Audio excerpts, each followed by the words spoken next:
Olá, você está no Assunto é Turismo e hoje vamos falar sobre governança e políticas públicas, parceria entre patrimônio, cultura e turismo.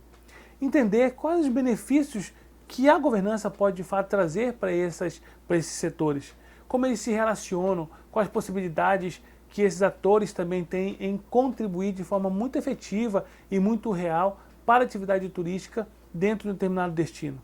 Então espero que você possa ficar conosco, nos acompanhe. Vamos lá entender melhor então o que é.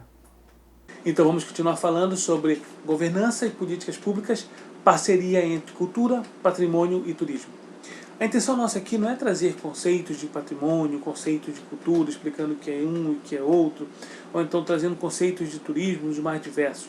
Nós queremos aqui apresentar qual a importância da governança para estes setores e qual a importância da governança política pública para que esses setores de fato possam realizar parcerias e que benefícios essas parcerias podem trazer para todos eles se o trabalho for de forma conjunta. Então sempre a pergunta que se fala, alguém que se fala em governança, é o que é governança, para que serve governança, de onde vem governança. Então eu queria trazer alguns conceitos, na verdade eu trouxe um conceito, de uma forma que eu possa explicar um pouquinho o que é governança por diversos lados da própria governança. Mas quando eu penso em governança e quando sempre me perguntam o que é governança, eu vou dizer que governança ela é uma organização, é uma entidade, eu digo assim, que é uma gestão, em que há um grupo de pessoas que são atores, que representam diversas entidades, seja do setor público, do setor privado, ou do terceiro setor, que atuam de forma cooperada, transparente, organizada, né, que as relações de poderes sejam equacionadas, em que de fato você possa ter ações e resultados reais e assertivos para todos que estão ali envolvidos e também para o seu redor, ou seja, para quando a gente pensa em turismo, a gente vai pensar no seu destino turístico, no seu município, ou no seu estado, ou para a sua região. Então, quando a gente pensa em governança de forma conceitual, eu trouxe aqui o conceito de Rhodes, porque ele nos apresenta muitos aspectos interessantes da governança. E um que ele traz, por exemplo, assim, a governança é um sistema que permite a interdependência entre organizações. Eu acho muito legal isso. Ele fala porque um ator ele representa uma associação, por exemplo, de um determinado, seja do setor privado ou do terceiro setor, ou então alguma entidade, digamos, do setor público. Quando ele representa, ele vai trazer logo o que consigo de trás todos os seus anseios, né? Todo o desejo que ele quer que aquilo seja benéfico para ele, qual a atuação que ele quer que aquilo seja feito em prol da associação dele. Então nesse momento ele é independente, ele pode trazer isso para lá. Só que quando ele faz parte de uma gestão que é voltada, que é essa governança, que é essa organização, há uma interdependência de agora. Porque todos de fato dependem de algum momento do outro para que haja essa possibilidade de negociações. Porque governança são negociações o tempo todo, são resoluções de conflito também o tempo todo. E aí, quando você leva isso, representa como ator uma associação, você está representando de uma forma independente. Só que naquele momento você passa a ser interdependente, porque você vai ter a possibilidade de contribuir com o outro e esse outro também contribuir com você. O contínuo envolvimento entre os membros de uma rede. Lembra, olha só como ele fala, é um contínuo envolvimento. Contínuo significa que você teve um projeto, uma ação e acabou aquele envolvimento. Não. A governança é um processo contínuo, são processos e diversos processos. Você vai abrir um processo, você vai realizar as ações, você vai ter resultado, depois você começa com outro processo, e assim você... E nesse processo contínuo de relação, de conhecer as pessoas, de conhecer os outros parceiros, de conhecer... É o que a governança quer de melhor, né? E tem de melhor, na verdade. Porque ela quer que você atue cooperativamente, que você entenda outro e que gere soluções para o seu negócio, que você pode gerar soluções para o negócio do outro. Permite confiança com regras negociadas. Eu gosto muito disso. Porque permitem relações com regras negociadas. A governança traz todo o tempo atrás a questão de resolução de conflitos. Por que eu digo todo o tempo? Porque tem pessoas que às vezes não querem que aquela ação seja feita, porque talvez ela acredite que não vai beneficiá-la ou beneficiar a sua associação, a sua entidade. Então ela bate o pé e quer que seja feita outro tipo de ação. E aí, nesse tipo que você quer, outra associação talvez não seja. Então você tem que equacionar isso todo o tempo, equacionar isso. Uma das questões principais que se equaciona muitos problemas que ocorrem dentro de uma governança chama-se as regras negociadas. E essas regras negociadas, elas partem basicamente do princípio de se ter uma legislação, um regimento ou um estatuto. que lá está claro o que se pode fazer, o que não pode fazer. E aí as ideias que são colocadas, são postas, elas são discutidas, são, né, pensadas e votadas para saber qual é aquela que de fato pode contribuir com a grande maioria, né, assim, beneficiando aquele momento. Em outro momento pode beneficiar mais a sua entidade, nesse momento pode beneficiar outro. E assim vai ser sempre contínuo essa relação. Lembrando que são com regras negociadas, né? E tem uma significativa, e a governança também tem uma significativa autonomia em relação ao Estado. E é interessante por quê? Porque quando você pensa no Estado, o Estado não tem braço mais suficiente para chegar a todas as regiões turísticas do Brasil, a todos os estados que queiram e atuam com atividade turística. Então ela criou uma série de mecanismos que pudesse fazer com que você pudesse decidir muitas ações e realizar e construir o processo turístico também na sua região, da sua cidade, através de quê? Dando uma autonomia para isso. E essa autonomia as instâncias de governança possuem praticamente hoje. Então a governança ela pode decidir com a atividade turística que ela quer de fato atuar. E aí sim ela vai pedir contribuição e ajuda principalmente também do próprio setor público. Lembrando que a governança ela vai ter o setor público já ali dentro. Então ela vai saber o que está acontecendo. Ela vai saber até onde ela pode ir e até onde ela não pode ir. Então ela dá autonomia para que não ela decida o que fazer, não que o Estado imprima apenas os seus desejos e anseios para que aquilo seja realizado. Não. É a governança que decide. É o setor privado, é o setor público e o terceiro setor. Quando a gente pensa em governança, nós temos muitos tipos de governança. Nós temos a corporativa, a pública, a ambiental, a inteligente e tantas outras. E hoje vamos falar muito da governança, que é com a base que nós gostamos de trabalhar, que é a governança de turismo. E aí quando a gente pensa, então o que é governança de turismo? A governança tem esse conceito que Rhodes nos apresentou, uma coisa mais ampla. A governança de turismo ela vai contribuir também com você com alguns outros aspectos que são inerentes à própria atividade turística. Que é, por exemplo, a possibilidade de aumentar o grau de cooperação e aprofundamento das relações entre os atores envolvidos da atividade turística.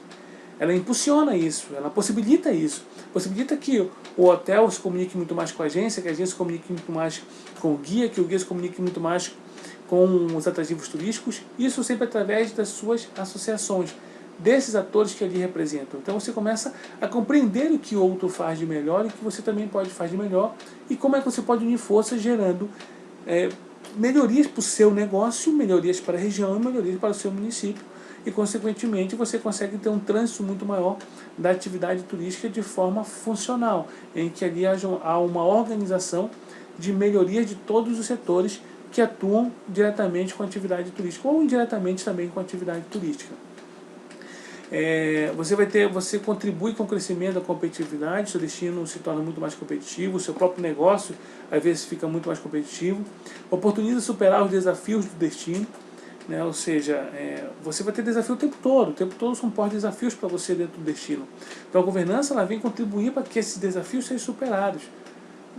E esses desafios, ao ser colocado em uma mesa, por exemplo, para discussão, para saber que ações podem fazer para superar, muitas soluções aparecerão ali.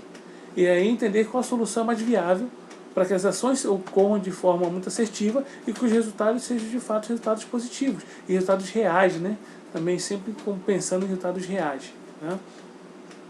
Fazendo com que o respeito aos princípios, né, aos princípios do desenvolvimento sustentável se tornem fundamentais.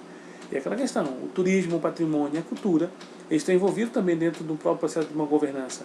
E eles sempre primam e prezam para que as outras gerações possam usufruir tudo que nós usufruímos e até de forma melhor. Porque nós queremos fazer, o turismo ele pensa sempre nessa conservação, nessa preservação, tanto do seu patrimônio como da sua cultura, dos seus atrativos, para que as pessoas e as gerações futuras que ali irão usufruir possam encontrar da mesma forma que está ou melhor.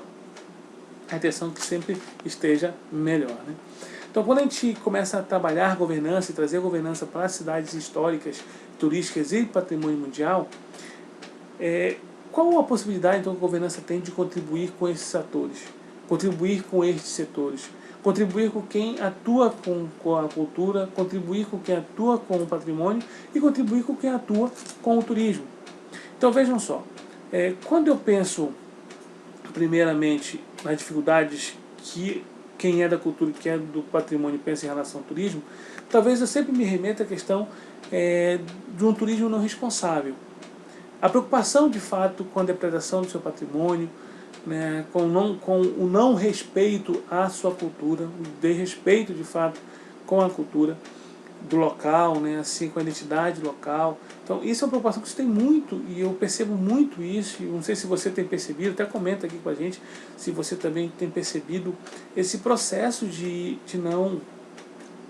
esse respeito ser cada vez minorado, sabe, cada vez menor em relação a alguns patrimônios. Então, muitas preocupações do patrimônio da cultura em relação a esse turismo.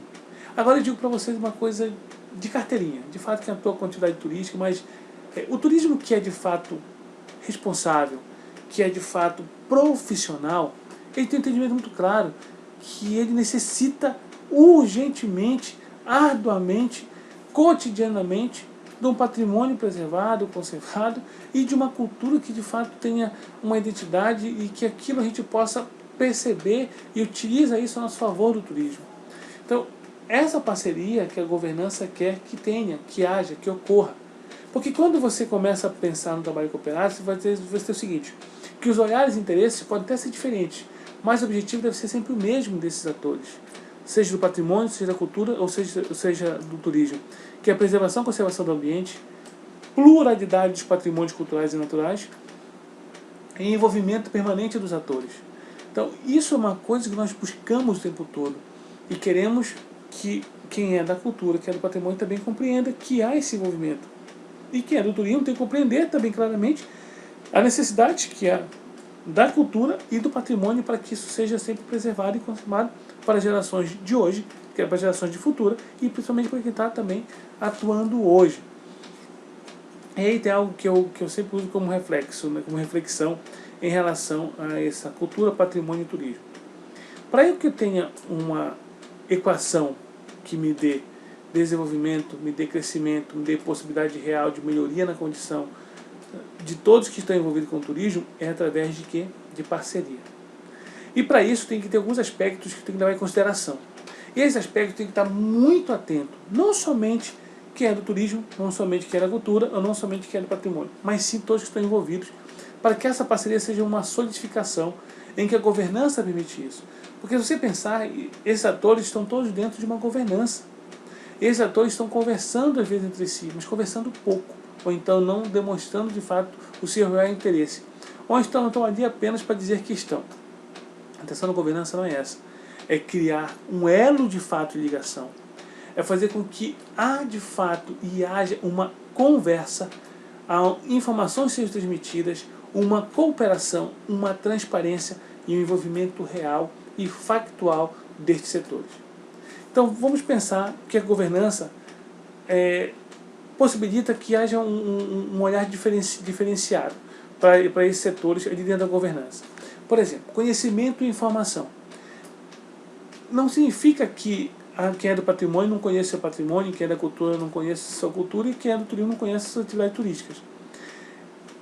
Eu estou lá, vou dar um exemplo, sou do turismo, por exemplo. Eu sei de fato qual é a cultura daquele local que eu estou levando o meu turista? Eu sei qual é a identidade cultural deles, quais são as suas principais manifestações folclóricas ali dentro. Eu sei de fato o que é isso, que tipo de respeito que eu tenho que ter pelas suas entidades, o que eu tenho de fazer de fato.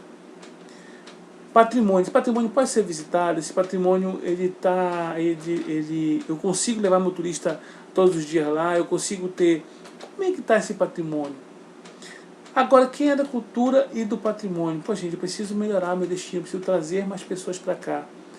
Eu conheço o turismo, não. Quem que pode trazer esse turista? Quem que pode atrair esse turista? Como é que esse turista pode trazer essas pessoas através desses atrativos que eu tenho aqui, culturais e patrimoniais? Então veja, esse conhecimento que a gente fala é desse compartilhar de conhecimento, porque isso são o quê? Informações. Quem é do patrimônio passar informação para quem é do turismo, quem é do turismo passar informação para quem é da cultura, quem é da cultura passar informações para quem é do patrimônio. Essa relação, sabe, todo tempo girando ali, tendo conteúdo um para o outro, porque isso possibilita com que essa parceria seja real. E aí você vai trazer benefícios para todo mundo. Como pensar aqui? Então vamos lá. Você vai ter as partes interessadas nisso. Quem são as partes interessadas? São os seus stakeholders. Dentro de cada seja patrimônio, cultura ou turismo, você vai ter entidades de todos esses setores. O que é interessante para ele? Será que ele tem interesse mesmo nisso? Será que o interesse dele é somente pessoal ou é coletivo? Que tipo de interesse é? Gente, o empresário, ele abre um negócio para que ele tenha lucro. Se o empresário não abre um negócio para ter lucro, para que ele abre? Só que você vai ter entidades sociais, entidades ambientais, entidades culturais, entidades mais diversas, com fins ou sem fins lucrativos. Só que eu tenho que entender o que beneficia então essas entidades, o que beneficia então aquele ator que está ali, né, com pretensão também de melhorar a sua realidade, a sua condição. Porque as pessoas precisam sobreviver, então para sobreviver precisa de algo que seja rentável. Mas aí você vai ser, por exemplo, o turismo. O turismo precisa, é um viés completamente econômico nos dias de hoje, mas que tem um olhar sustentável, porque se não tiver um patrimônio em pé, patrimônio cuidado, um patrimônio que você tenha, que reflita a identidade do local, que você tenha uma cultura, uma manifestação que seja muito evidente, muito forte, muito enraizada naquele destino, você não consegue atrair turista para ali. Não basta apenas ter um ou outro atrativo, tem que ter envolvimento de quem está ali. Eu, com patrimônio, quero preservar mais ainda, então preciso talvez de mais recursos, talvez, para manter esse patrimônio em pé. Eu sei que o turismo pode me possibilitar isso, então vou ter um cuidado em conversar com quem é do turismo e conhecer um pouco mais sobre essa atividade. Então, esse conhecimento, essa atividade, ocorre como? Ocorre através dessas partes interessadas, que são os stakeholders. E essa inter-relação, há uma inter-relação de fato, está ocorrendo isso, está acontecendo esse envolvimento entre os setores. E lembrando, sempre digo isso, governança, ela é ponte, governança não é muro. Ou seja, a governança, ela sempre vai ter um caminho de ida e volta. Por quê? Porque você coopera com alguém, essa pessoa pode cooperar com você, e esse trânsito de vocês é que vocês se encontrem para que tenham soluções que todos sejam beneficiados em relação àquela determinada atividade turística. Então, essa inter-relação, ela ocorre permanentemente. E sempre o quê? De forma transparente. As ações, as atividades, o conhecimento deve ser transparente, deve ser transmitido. Deve estar claro o que cada um tem, o que cada um a função, cada um saber o que vai fazer para ter sobre determinadas ações, como encontrar os resultados, sabe, como ter resultados que sejam resultados factíveis, sabe, resultados que sejam plausíveis, reais mesmo, e resultados que façam com que todos sejam beneficiados sempre de forma transparente. E claro, isso ocorre como? De forma conjunta. É um trabalho em conjunto. Não tem como. Você vai trabalhar em parceria significa que todos têm que ter uma atuação. E essa atuação tem que ser realizada para que todos possam ter uma realização muito maior. Se você vai pegar um quebra-cabeça, você vai começando a montar as peças até estar pronto todo aquele quebra-cabeça. E o turismo, o patrimônio e a cultura, você tem que pegar cada elemento que são essenciais e fazer com que eles possam caminhar juntos, que aí vai ser muito maior. Vai ser algo que vai dar muito mais sustentação para aquele destino, muito mais sustentação para aquela atividade turística.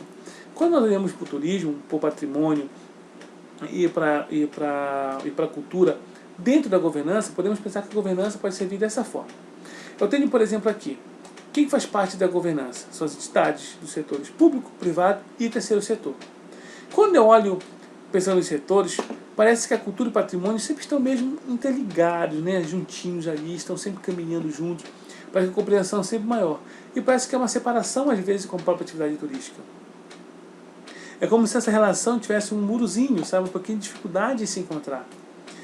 Mas a intenção, qual é da governança? É fazer com que todos se relacionem o tempo inteiro.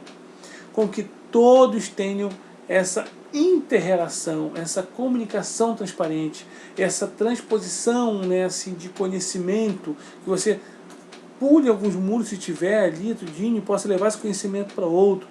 E você vai ter o setor público, privado, terceiro setor, seja para a cultura, para o patrimônio, para o turismo, conversando, trocando ideias, trocando conhecimento, trocando experiências, porque isso vai beneficiar você, o seu negócio, sabe, a sua entidade, o destino. Você só traz benefício praticamente com você. Claro que a gente não pode também ser utópico aqui, pensar que a governança não é difícil. A governança é algo muito complicado. Em alguns aspectos ela se torna até dolorido às vezes, porque a governança, assim, são feitas por pessoas. E as pessoas são diferentes. As pessoas têm anseios e desejos diferentes. Às vezes, o que ocorre? Eu sou, digamos, presidente de uma entidade. E eu não gosto do presidente de determinada entidade. E aí eu ponho todos os meus associados, os meus cooperados, em prejuízo porque eu não gosto de determinada pessoa. Então eu não quero fazer parceria com ela. Não, com ela eu não faço, de jeito nenhum. Com ela, acabou aqui. Então, assim, você como gestor, você como representante de entidade, você como ator principal, tem que ter claro em sua mente que ali são negócios também e parcerias com regras negociadas. Você sabe onde pode ir, você sabe onde a pessoa pode ir. O que tem que estar muito claro é que dentro de uma governança você tem que solidificar de fato a cooperação e minimizar sempre esses conflitos. Você está de todo momento tentando solucionar conflitos, tentando fazer com que esses conflitos sejam menores, mas que esses conflitos também sejam transformados em possibilidades reais. Se eu coloco uma ideia dentro de uma governança, eu tenho que sustentar porque eu quero aquilo. Eu tenho que sustentar porque eu acredito que se eu fizer essa ação vai melhorar o resultado aqui da nossa governança, do nosso destino, do nosso local. Eu tenho que saber por que eu vou fazer isso. Então, sempre lembrando que é uma seta, assim que eu digo assim, que é muito de crescimento, é muito universal, em que passa por todos eles. Você vai olhar para a governança, entender que na governança tem patrimônio, por exemplo, quem é do patrimônio. Pode pensar nos patrimônios culturais e culturais. Tem quem é da cultura, que atua com as suas manifestações folclóricas, entender a sua identidade cultural. O turismo, que eu penso no destino como um todo, ou então posso pensar como aspectos menores, então com apenas atrativos específicos, sejam culturais, sejam naturais, sejam patrimoniais, mas com detalhe, pensando sempre também nessa demanda turística, porque eu tenho que atrair turista, eu tenho que atrair cliente, eu tenho que atrair visitante, para que possa conhecer esse patrimônio, para que possa conhecer essa cultura, para que possa conhecer as atividades das mais diversas que são realizadas dentro do município. Então, quando eu tenho a cultura, o patrimônio e o turismo trabalhando de forma conjunta, um repassando conhecimento para outro, de forma que seja ida e volta, lembrando que é ponte sempre, o tempo todo é ponte, a governança vai ter sucesso, não tem como. E a governança ela vai fazer com que o sucesso do destino turístico seja permanente. E aí, assim, quando você tem um sucesso e você... Mas como é que seja permanente? Talvez permanente eu acho uma palavra que não é muito correta ter utilizado aqui, não. Você consegue ter sucesso num destino turístico quando você vai ter, de fato, funcionando os seus atrativos, funcionando o seu patrimônio, os seus serviços da atividade turística, o respeito pela cultura no sentido de demonstrar como é que funciona, o que faz. E aí você vai ter dentro da sua cultura, dos seus alimentos, da sua manifestação folclórica, tudo um pouco. Mas quando você consegue pensar, de fato, que a atividade turística contribui para esses outros setores e que esses setores também contribuem com o turismo, você tem muito mais chance de fazer com que o destino seja um destino que tenha sucesso, um destino que tenha desenvolvimento, um destino que tenha crescimento, seu crescimento econômico, seu desenvolvimento social e ambiental. Então isso tem grande possibilidade. Tá? Aqui eu trago um exemplo muito claro para vocês do que é você trabalhar de forma conjunta em patrimônio, cultura e turismo. Vejam só, aqui nós temos a Fortaleza de São José de Macapá, que é localizada, claro, em Macapá, que é a capital do estado do Amapá. E eu sou daqui, tá, gente? Sou daqui do Amapá. Uma questão que quando eu mostro Fortaleza, por exemplo, ela foi tombada em 1950 pelo IPHAN, e esse ano, agora 2021, nós estamos na torcida para que a Unesco reconheça como patrimônio da humanidade, patrimônio cultural da humanidade. E é a maior fortificação fora dos domínios portugueses, assim, ela é incrível mesmo, é uma das mais preservadas da América Latina. Então, ou seja, ela é o que? Um patrimônio. Aqui eu tenho o Mar Abaixo, que é a maior manifestação folclórica do estado do Amapá, é o de resistência mesmo, assim, do povo negro que chegou ao estado, que construiu o estado. Então, assim, é incrível, é linda a dança, lindo o processo, sabe? É linda essa manifestação e é muito importante, muito significativa, a identidade real de quem é do estado do Amapá. Então, vejam só, eu tenho aqui, vejam que aqui dentro, isso aqui está acontecendo aqui dentro da Fortaleza. Estou dançando o Mar Abaixo, que é um patrimônio imaterial do estado desde 2018, que é um patrimônio imaterial do IPHAN, mas desde 2018 nós tivemos essa felicidade de ter esse momento como imaterial. está acontecendo essa manifestação dentro da fortaleza, que é essa cultura dentro do patrimônio, com a participação de quem? Do turista. Do turista. O turista compreendendo a manifestação folclórica, presenciando de fato o que é um patrimônio. Então vejam como estão todos em um único ambiente. Isso aqui acho que descreve muito claramente qual é o sucesso de fato que quando você tem os três trabalhando e atuando conjuntamente. Né? E você tem possibilidade de manter isso para outras gerações e atuar de uma forma muito mais positiva em relação ao seu destino, em relação à sua cidade, ao seu estado e à sua região. Claro que a governança não são só maravilha, né, gente? Assim, tem muita dificuldade. Eu trouxe apenas 3 dificuldades em relação a esses 3 setores, né? Patrimônio, cultura e turismo, relacionado à governança. Porque é a falta de conhecimento. Lembra que essa é uma dificuldade que nós temos em relação ao que nós comentamos atrás. É uma das principais, porque essa falta de conhecimento é o que eu posso, de fato, contribuir com o outro. E talvez eu possa ter até falta de conhecimento mais profissionalizado dentro da minha própria área. Então a gente tem dificultado muito as governanças. A pessoa que está numa governança saber de fato por que ela está ali, saber de fato o que é uma governança, saber de fato qual a atuação dela, qual o propósito dela está naquela determinada governança. E o não envolvimento dos atores, né? Atores que só estão lá para levantar a mão, não sabem porque nem estão de verdade. Então isso tem complicado muito, porque às vezes está representando uma associação muito importante, uma entidade muito importante, que tem uma contribuição muito efetiva, ou então deve ser muito efetiva naquele dado setor e não consegue demonstrar aquilo porque não sabe nem porque está ali, porque não tem o conhecimento suficiente. Às vezes foi colocado ou posto ali. Acontece uma coisa muito interessante, às vezes, que eu vejo de governança, nas reuniões de governança, é que quando você está numa reunião de governança, você pergunta para alguém ao lado, gente, mas por que você está aqui hoje? O que vai haver? Eu não recebi a pauta, por exemplo, o que vai ter a vir aqui? Aí a pessoa ao seu lado, não, mas eu só vim porque o representante não pôde vir e me mandou. Não sabe nem por que é, nem para que é aquilo. Então, assim, é necessário que também essa governança seja muito mais profissionalizada através desses atores, que os atores sejam muito mais profissionalizados e tenham conhecimento muito maior do que estão ali. E aí ele vai ter o quê? Envolvimento lá. Então ele vai se envolver muito mais se ele conhece sobre o que de fato se discute numa governança e o que ele pode levar de contribuição e que aquilo pode contribuir com o seu próprio negócio e com a sua própria entidade. E a necessidade do diálogo, né? A necessidade do diálogo é uma falta que é permanente. Reunião de governança, parece que só 3, 4 falam e os outros só apenas ouvem. Mas isso não significa que, se você ouve e você consegue fazer as ações, você consegue atuar de uma forma muito cooperada, não tem problema. O problema é que só 3, 4 falam e esses outros que não falam também não fazem. Então você não tem uma questão profissionalizada, voltada porque eu não tenho conhecimento, porque eu não tenho diálogo e principalmente porque você não quer se envolver. Então veja, isso é uma dificuldade real que nós temos na governança do Brasil. E vamos pensar então que benefícios a governança pode trazer. Né? Que elas trazem benefícios muito efetivos também, se de fato essa governança é profissionalizada. Nós temos governança profissionalizada no Brasil que tem contribuído muito com alguns lugares, com alguns ambientes. Quando a gente pensa em governança, nesse benefício dela, vamos pensar que são trabalhos integrados e cooperados. Trabalhos integrados o tempo todo, trabalhos funcionais o tempo todo. Transparência nas informações. As transparências elas são reais, né? Porque você consegue demonstrar o que é feito. Então, se no mundo de hoje, a gente já falei, não tem como você não ser transparente. Não tem como você não mostrar de fato para todo mundo o que está acontecendo. As pessoas têm que ser seus parceiros. E o parceiro só pode ser de fato contar parceria quando ele sabe aonde ele está, né? E saber o que você está fazendo